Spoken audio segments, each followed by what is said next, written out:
Hoy nos acompaña en este espacio el profesor Ricardo Hausmann, quien es, además de conocidísimo por todos, fundador y director del Laboratorio de Crecimiento de Harvard, pensador, catedrático, intelectual de la región, con el que vamos a estar pues desmenuzando algunos temas relevantes para nuestra lectoría y audiencia Forbes. Profesor, bienvenido y gracias por acompañarnos. Un gusto estar con ustedes. Gracias. Bueno, a día de hoy el tema Venezuela es un tema medular. En las últimas semanas el país ha vuelto a ocupar la atención internacional tras 2 devastadores terremotos. Vemos una tragedia en 2 dimensiones, la humana, por supuesto, y la económica. De hecho, profesor, hay estimaciones preliminares que nos hablan de que podrían derivarse las pérdidas económicas totales con una afectación hasta en el 7% del Producto Interno Bruto del país, y sabemos que todo esto ocurre en un momento en el que la economía comenzaba a mostrar señales de recuperación después de años de profunda contracción. Ahora, cuando un país enfrenta una tragedia de esta magnitud, la prioridad económica desde su perspectiva debería ser reconstruir infraestructura, recuperar instituciones o reactivar el aparato productivo. ¿Por dónde comenzar realmente? Tenemos que entender que lo que ocurrió en Venezuela es una tragedia y que es sencillamente un desastre humano y económico, pero que tiene el riesgo de exacerbar los problemas centrales que llevaron al desastre económico. Y el desastre económico en Venezuela se debe a la falta de derechos, de que tú tienes un gobierno que le ha quitado a los venezolanos sus derechos. Y el riesgo en el que estamos es que el terremoto se vuelva una excusa más para seguir quitándole a los venezolanos sus derechos, que estamos en una emergencia y que por lo tanto no podemos hablar de reformas económicas, reformas políticas, reformas institucionales o de siquiera regresar a la Constitución. Estamos en este momento en Venezuela completamente fuera de ningún marco constitucional, con una presidenta ilegítima y ya ha pasado cualquier interpretación constitucional de por qué está en control del aparato del Estado, y con casi 500 presos políticos y con una opresión continuada donde no dejan regresar a los líderes del país, incluida María Corina Machado, en un momento donde el país en teoría debería necesitar de todos. El gobierno, más que reconstruir, está reprimiendo a las organizaciones de la sociedad civil que están tratando de ayudar, y todo esto crea un marco muy oscuro. Esa recuperación no se veía en los 6 meses que llevamos y pocos días desde el 3 de enero. La economía venezolana no se mejoró. El dólar se siguió cayendo, la inflación se siguió acelerando, los niveles de vida siguieron cayendo. Entonces, ha habido una fanfarria desde Washington hablando de cosas buenas que estaban pasando en Venezuela, pero lo cierto, lo sorprendente es que muy poco de lo bueno pasó en materia económica. Y creo que estamos en el riesgo de que este terremoto sea una razón más para que las cosas sigan yendo muy mal. Si bien estamos, como usted lo comenta, no solamente usted, sino protagonistas del ecosistema venezolano dentro y fuera de la vida política, por ejemplo, ante una crisis de institucionalidad, me gustaría retomar el tema motor de desarrollo, porque usted siempre ha defendido que ello recae en las capacidades productivas de un país. ¿Podría de alguna manera restituida esta institucionalidad, una tragedia de este tipo, convertirse en oportunidad para transformar un modelo económico que ha venido pues ya digamos muy golpeado en los últimos 20 años, para construir una economía que sea más diversificada y competitiva? Todo pasa por restituir derechos. En Venezuela no hay capital humano, el capital humano se fue porque a ese capital humano le quitaron los derechos. Le quitaron los derechos económicos de actuar, le quitaron los derechos de opinar, le quitaron los derechos de elegir su gobierno. Y ante esas condiciones, la gente dijo, este no es un país donde yo puedo convertir mi esfuerzo en en prosperidad y se fueron. Y se fue el capital humano del país y se fue el capital del país. Entonces, y no va a regresar mientras no se restituyan derechos. Si tú quieres recuperar la economía, el terremoto, etcétera, tienes que empoderar a la sociedad. Y aquí hay un gobierno que desempodera a la sociedad, que restringe las libertades, que restringe los derechos. Y ante esas circunstancias, pues, no hay forma en que las sociedades prosperan porque la sociedad lo hace prosperar, no porque el gobierno hace cosas, sino porque el gobierno habilita que la sociedad haga cosas. Y este es un gobierno que inhabilita a la sociedad. Yo estoy seguro que un gobierno que goce de la confianza de la gente, un gobierno que restituya los derechos de la gente, bueno, es un gobierno que súbitamente va a poder canalizar, dinamizar todas las energías, todas las capacidades productivas de las que me preguntas, que están en la sociedad venezolana. Lo que pasa es que hoy día están fuera de Venezuela. Están fuera de Venezuela porque en Venezuela no podían prosperar. Parece importantísimo escuchar sus comentarios en torno a, digamos, esa incapacidad de responder oportunamente a las dimensiones de la tragedia con los 2 terremotos ocurridos el 24 de junio por parte de el gobierno venezolano. Hemos visto, pues, por ejemplo, de parte de los organismos internacionales, una documentación de las condiciones que evidencian estas limitaciones claras e importantes de la tragedia, más allá de todo lo que se ha venido, pues, comunicando y contando desde la prensa local venezolana.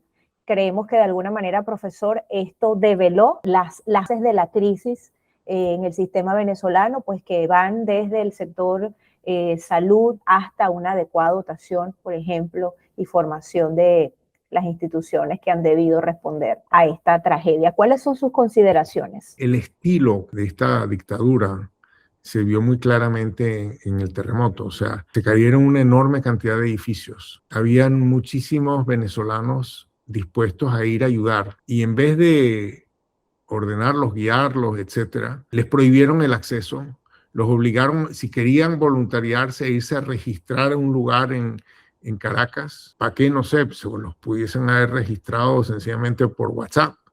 Les hubiesen puesto, hacía falta sencillamente tener una base de datos de cuáles eran los edificios que se habían caído y en dónde ya habían cuadrillas de gente tratando de ayudar. Pero en vez de eso, lo que hicieron fue cercenarle a todo el mundo la libertad de ayudar. Se crearon, las organizaciones políticas usaron sus redes para tratar de buscar ayuda, alimentos, ropa, etcétera. Y entonces el gobierno lo primero que hizo fue reprimir a esos intentos de organización de la sociedad. La ayuda que mandó Panamá resulta que terminó en la ciudad de Maturín. Todos sabemos que la ciudad de Maturín es de donde es Diosdado Cabello. El control político, y en esto uno de mis alumnos de PhD, ya graduado, ya colega mío, profesor en el TEC de Monterrey, José Ramón Morales Arilla, mostró cómo durante otra emergencia previa, que fue el apagón eléctrico del año 2019, de nuevo, el gobierno usó cualquier grado de libertad que tú le des para fortalecer a su gente y reprimir a sus opositores. Se comportaron de la misma forma en este momento. Por eso es que se ha repetido mucho en Venezuela esta frase, que los mismos que destruyeron el país no pueden ser los que lo reconstruyan. Ahora, si pensáramos en un pacto de confianza entre sectores, en un ecosistema en el que hagan vida tanto la empresa privada como un gobierno que abra los canales, que sea facilitador y habilitador de oportunidades. ¿Cómo visiona usted un contexto de este tipo para Venezuela y qué caminos deberían abrirse más allá de estas decisiones acertadas de un gobierno con bases, digamos, democráticas e institucionalidad? Regresar a un gobierno democrático, hay que hacer ciertas reformas políticas sencillas que se pudieron haber hecho el 4 de enero, el 5 de enero, el 6 de enero, el 7 de enero, pero estamos ahora a mediados de julio y no se están haciendo. Quiere decir que no hay ninguna intención, ni en Caracas ni en Washington, de avanzar hacia un mundo donde la sociedad pueda tener derechos, tendrían que nombrar un Consejo Nacional Electoral, tendrían que abrir el registro electoral, tendrían que legalizar los partidos políticos, tendrían que permitir el regreso de los líderes políticos, tendrían que permitir la libertad de prensa. Todas esas cosas se podrían haber hecho ya, supuestamente con el tutelaje americano. Lo que pasa es que el tutelaje americano no está interesado en restituir derechos ni democracia en Venezuela. Está interesado en hacer negocios, y perdóname la palabra, negocios turbios en Venezuela. Se están haciendo negocios turbios en Venezuela. Los están haciendo los amigotes de Mar-a-Lago. Y lo están haciendo y están cambiando la ley para que esos negocios se puedan hacer bajo una ley que le permite al gobierno dar concesiones a oscuras, sin competencia, sin transparencia. Y en eso estamos. Entonces, creo que el reto que tenemos por delante es luchar para restablecer nuestros derechos, porque no van a venir de Washington. ¿Usted cuál considera que sigue siendo el principal error que cometen nuestros países cuando diseñan sus estrategias de desarrollo? América Latina es vasta, tiene mucha diversidad interna. Hay algunos países que le ha ido un poco mejor, como por ejemplo República Dominicana, Costa Rica. Hay países que a pesar de que tienen mucho viento en popa, no les ha ido tan bien como el caso de México. Pero en general, ante esa diversidad, ya que me pides una respuesta, yo te diría que en los países donde hay derechos, en los países donde hay democracia, que son la inmensa mayoría, yo te diría que pata donde flojeamos es la pata tecnológica. América Latina está adoptando y adaptando tecnología a un ritmo mucho menor al ritmo al que la tecnología se está desarrollando en el mundo, y eso abre unas grandes brechas tecnológicas que más que compensan el cierre de muchas brechas que hemos estado cerrando. Hemos estado cerrando brechas en materia de salud, hemos estado cerrando brechas en materia de educación, hemos estado cerrando brechas en materia de empoderamiento de la mujer y participación de la mujer en el trabajo, hemos estado cerrando brechas en materia de urbanización, hemos estado cerrando brechas en materia de educación universitaria. Pero en materia tecnológica no existimos. O sea, es dramática la diferencia. Y no quisiera compararme necesariamente con los países ricos. Podría compararme con el este asiático. En el caso de Corea, por ejemplo, tienen 14 veces más investigadores per cápita que Chile, 17 veces más investigadores per cápita que México. Producen 140 veces más patentes per cápita que Chile o México. Y se nota en las cosas que producen y en las cosas que venden. O sea, ahora en Corea tienen dos empresas que valen más de 1 trillón, o sea, lo que los americanos llaman 1 trillón, lo que en castellano se llama 1 billón, es decir, 1 millón de millones de dólares, porque son empresas punta en materia de los semiconductores que hacen falta para la inteligencia artificial y demás. Y eso a pesar de que Corea tenía, cuando yo nací, un ingreso per cápita que era 1/4 del de Chile, 1/3 del de México. O sea que son países que empezaron mucho más atrás que nosotros. En América Latina hay un cierto divorcio entre la universidad y la empresa privada. La universidad cumple roles puramente docentes y no cumple roles de investigación, de adaptar y adoptar tecnologías que le permitan al aparato productivo diseñar mejores productos, mejores procesos, resolver problemas que siempre los hay, problemas productivos que siempre los hay en todos los países y que tienen potencialmente soluciones tecnológicas. Y esa pata nos está faltando y por esa pata cojeamos. Entonces estamos produciendo en cierto sentido más de lo mismo, pero los países cuando crecen cambian las cosas que producen, se meten a producir otras cosas. Y los progresos en América Latina han venido mucho o de cambio de productos o de cambio de procesos. Estamos en una región que, según datos del Banco Mundial, invierte en promedio apenas el 0.6% de su Producto Interno Bruto en investigación y desarrollo, ¿no? Y esto, pues, evidentemente incide en que registremos estos niveles de crecimiento de productividad tan bajos. Ahora, ¿a qué atribuye usted este déficit de inversión en la investigación para la innovación, entendiendo que es uno de los principales obstáculos para el desarrollo? ¿Qué nos pasa? O sea, en promedio América Latina invierte como el 0,3, 0,2, 0,3. Y el grueso de esa inversión es pública. En Corea invierten como el 5 y esa inversión es principalmente privada. Los que patentan en el este asiático son todas sus empresas. Los que patentan en América Latina, lo poco que se patenta, son universidades públicas. Entonces, si tú me preguntas cuál es la diferencia, yo no creo que las empresas latinoamericanas estén cometiendo, si tú quieres, un error al no invertir en I+D. Creo que lo que pasa es que hay países donde esos países tienen una caja negra donde tú le pones dinero por un lado y sale innovación por el otro lado. Entonces la gente quiere ponerle dinero de este lado para que salga innovación del otro lado. Eso es lo que llaman inversión en I+D, ¿no? En investigación y desarrollo. Ahora, suponte que tú en vez de tener una caja negra que tenga esa propiedad, lo que tienes es un hueco negro. Bueno, todos sabemos que el hueco negro, todo lo que se le acerque lo chupa y de ahí no sale nunca nada. Entonces, yo te diría que el problema de América Latina es que no tenemos la caja negra, tenemos un hueco negro. O sea, tú le metes dinero a la investigación y desarrollo y no sale nada. Tenemos que construir la caja negra. Tenemos que construir la caja negra y eso tiene que salir de una alianza entre el sector productivo y el sistema universitario.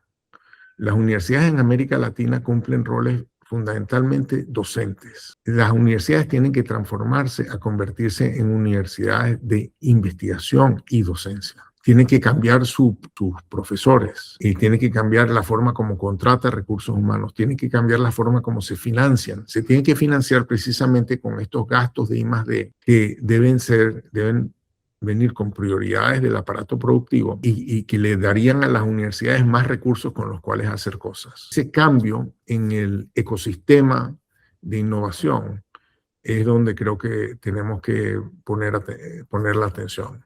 En América Latina solemos medir el crecimiento y el éxito por el crecimiento del PIB, pero usted también ha demostrado que la verdadera riqueza de un país depende también de la sofisticación de lo que produce. Si hoy pensáramos en un portafolio de inversión para la región, ¿qué industrias deberían recibir quizás la mayor apuesta pública y privada para generar una transformación? Yo te diría que, de nuevo, América Latina es muy amplia, muy vasta, pero si tú miras, por ejemplo, en las cosas que han estado ocurriendo o sea, lo que llaman la cola derecha de la distribución, o sea, las partes buenas. O sea, Costa Rica se metió primero con Intel. Intel sacó la manufactura de Costa Rica hace unos años, pero se metió en hacer más I+D en Costa Rica. Desarrollaron todo un sector de equipos médicos, de dispositivos médicos. Ese es un sector que también tolera y recibe más investigación y desarrollo. En el caso de México, hemos visto progreso en materia aeroespacial. Creo que tenemos algo que contribuir en materia de la industria farmacéutica, donde no existimos. Y la industria farmacéutica, y en particular el I+D en la industria farmacéutica, requiere de todo un marco regulatorio donde se puedan hacer pruebas clínicas en hospitales universitarios, de nuevo, la universidad. Entonces creo que en América Latina hay un chiste que dicen de la diferencia entre Harvard y MIT, si tú quieres, que es que cuando inventaron el automóvil y empezaron a ocurrir accidentes automovilísticos, MIT inventó el cinturón de seguridad y Harvard inventó los límites de velocidad, ¿no? O sea, que es como dos enfoques a un mismo problema. Uno es un enfoque tecnológico y otro es un enfoque regulatorio. En América Latina siempre queremos resolver problemas regulando, pero no queremos resolver problemas con soluciones tecnológicas. Por ejemplo, hay muchos problemas que hay en América Latina, que sabemos que tenemos en América Latina, y donde tú dirías, si resolvemos ese problema, sería una maravilla productiva. Por ejemplo, el café está afectado por la roya, el banano está afectado por la cigatoga negra. Tenemos el litio, pero no sabemos bien cómo extraerlo. Bolivia tiene la reserva de litio más grande del mundo, pero no tenemos una tecnología para extraer productivamente ese litio. Y sabemos que está ahí el litio, pero no sabemos cómo extraerlo. Entonces, todos son retos tecnológicos. Fíjate, en América Latina, en Brasil, ha habido una revolución agrícola. La agricultura creció en Brasil de una manera fenomenal, sobre la base de cierta revolución tecnológica, donde adaptaron la semilla de la soya a tierras muy distintas a de donde normalmente antes se daba la soya, tierras mucho más secas y exitosamente, y eso permitió producir toda una cadena de proteínas. Ahora tú tienes una raza de vacas en Brasil que llegan a los 400 kilos en 18 meses. Entonces, bueno, la productividad en la producción de carne ahora en Brasil es gigantesca. Esos son ejemplos de cómo se generan oportunidades de crecimiento cuando resuelves problemas tecnológicos o tienes innovaciones tecnológicas importantes. México ha tenido de toda la vida el desierto de Sonora y Chile ha tenido de toda la vida el desierto de Atacama. Esos son sitios magníficos para producir energía solar.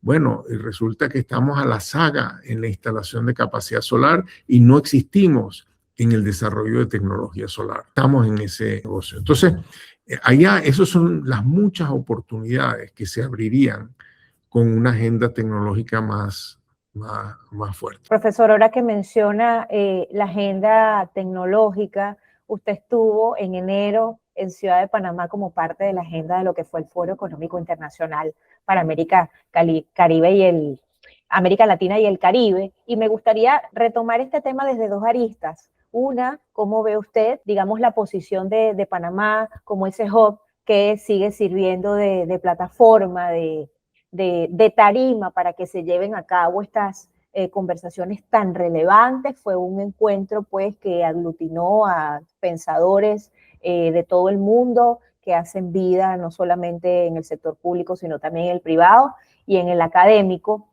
Y en segundo lugar, usted fue parte del lanzamiento del reporte Unlocking Growth in a Changing World for Latin America and the Caribbean. Quizás pudiese también compartir con nosotros algunos highlights que pudiesen ser relevantes para nuestra audiencia Forbes. Panamá, claro, en parte como empezó con el canal le permitía unir al mundo con el mundo. Y muy interesantemente, uniendo al mundo con el mundo, se puede generar mucho valor para ti.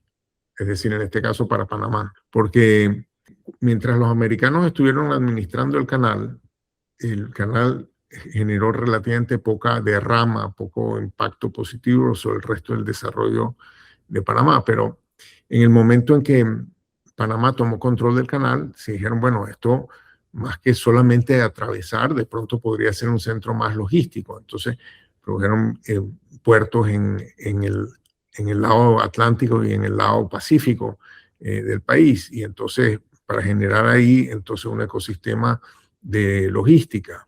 Desarrollaron el Centro Financiero Internacional, desarrollaron ciertas zonas económicas especiales, desarrollaron una ley de sedes de empresas multinacionales, desarrollaron un buen aeropuerto y una buena línea aérea. Entonces, ¿ahora qué pasa? Que si tú mudas tu sede a Panamá para una empresa multinacional, los headquarters regionales, digamos, de empresas multinacionales, bueno, resulta que ahora estás en una ciudad que, como está Copa, está conectada con vuelo directo a todas las ciudades de América Latina, las importantes y las no tan importantes. Tienes un ambiente de negocios que te permiten tener buen sistema bancario, sin riesgo cambiario, etcétera. Entonces, ellos han logrado desarrollar un conjunto de servicios de negocios para el mundo localizados en Panamá. Yo creo que esa es una gran lección de cómo tienes que jugar tus cartas bien, en este caso, desarrollando la capacidad de conectar al mundo con el mundo en dimensiones más allá de sencillamente los barquitos. Volviendo a Centroamérica, nuestros gobiernos enfrentan recursos fiscales que son limitados. Si pudiesen financiar, profesor, o pensando en diseñar una gran reforma económica durante los próximos años, ¿qué elementos ustedes usted considera que pudiesen tener el mayor impacto en la productividad y en el crecimiento de esta región? Yo siempre pues, lo converso de una manera quizás un tanto jocosa con nuestros entrevistados, con nuestros aliados, y les comento que de alguna manera Centroamérica sigue siendo vista desde afuera como una cenicienta, pero es una región plagada de grandes oportunidades. ¿Cómo ve usted esta toma de decisión desde nuestros gobiernos pensada desde una reforma económica, por ejemplo? Por ejemplo, en el caso de El Salvador, si tuviese hecho un diagnóstico, es decir, en mi opinión, para crecer hace falta muchas cosas. Esas cosas tienden a ser complementos de cada una. O sea, complementos son cosas como el café y el azúcar. Sustitutos son cosas como el café y el té. Cuando las cosas son complementos, típicamente tú quisieras tener café y azúcar, pero típicamente se te acaba el café primero que el azúcar o se te acaba el azúcar primero que el café. Cuando se te acaba el café, tú estarías dispuesto a hacer mucho por tener más café, pero no estarías dispuesto a pagar mucho por tener más azúcar, porque como no tienes café, ¿qué vas a hacer con más azúcar? Entonces, eso te lleva a pensar que en el proceso de crecimiento, tú siempre tienes que estar pendiente de saber cuál es el ingrediente que está más restringido, que dado lo que tienes de los demás, el que más te hace falta. Y uno podría argumentar que el que más le hacía falta a El Salvador, en cierto momento, era la seguridad, porque la seguridad estaba impidiendo que la gente saliera de sus casas, que las calles estuviesen vacías de noche, que la gente se retrayera y no tomara muchos riesgos. Y entonces, si tú de pronto súbitamente le bajas dramáticamente el problema de seguridad al país, pues se abren oportunidades económicas que de otra forma no se hubiesen abierto. Entonces, de nuevo, cada país tiene que enfocarse en identificar su restricción más restrictiva, valga la redundancia, identificar y resolverla. Entonces, yo te diría, en el caso de México, México tiene viento en popa, en el sentido de que hay muchas cosas en la geopolítica y en la geoeconomía internacional que favorecen a México, pero los beneficios económicos que ha derivado México de esa situación han sido bastante limitados, en parte porque tú tienes un gobierno en México que en vez de ayudar, complica las cosas. México tenía probablemente una de las mejores agencias de promoción de inversiones de América Latina, que era ProMéxico, la cerraron. Por un quítame estas pajas, la cerraron. Devastaron la capacidad técnica de la administración pública en México. Por alguna razón, cuando entró AMLO a finales de 2018, le bajó el sueldo a los altos empleados públicos y perdió el sector público mexicano muchísima capacidad.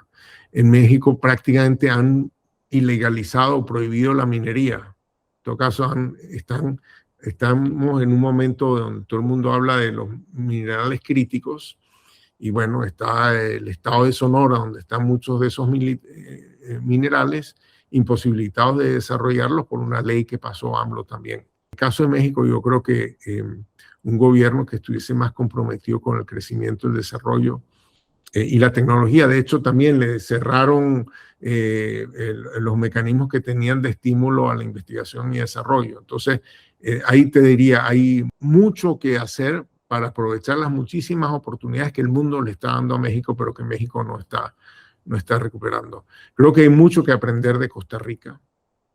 Hay mucho que aprender de Costa Rica. Digamos, en el caso de Honduras, Guatemala, o sea, en Guatemala ha habido bastante volatilidad política. Ahora estamos potencialmente en una mejor dirección, pero creo que en Guatemala tienen que mejorar el capital humano del país, que pasa por resolver estos problemas de nutrición infantil, que genera unos jóvenes con problemas cognitivos por falta de alimentación en etapas críticas de su desarrollo. Y eso debe ser un problema fácil de resolver, pero que aún al día de hoy no se ha resuelto bien. Necesitan tener más capacidad de cobrar impuestos para tener un gobierno que sea más capaz de hacer más cosas. Están entrampados en un gobierno demasiado pequeño que provee demasiados pocos bienes públicos para facilitar el el desarrollo económico, entre ellos la seguridad. Entonces, cada país tiene sus dificultades, pero de nuevo, la idea es identificar cuál es la pata más coja que tienes, la rueda que más chilla, identificar cuál es, dónde están los problemas centrales para tú poder progresar y tener soluciones efectivas. No necesariamente esas soluciones significan aplicar las mejores prácticas. Creo que la idea de mejores prácticas es una idea muy peligrosa porque supone que hay algo así como el traje perfecto y todo el mundo sabe que no existe el traje perfecto. Lo que puede existir es un traje perfectamente tallado, pero cada cuerpo es distinto, entonces hay que tallarlo al contexto, a la realidad del contexto, y es mejor enfocarse en identificar problemas y buscarles soluciones que se adaptan al contexto, que sencillamente de pronto ponerse a copiar soluciones para problemas que uno no tiene.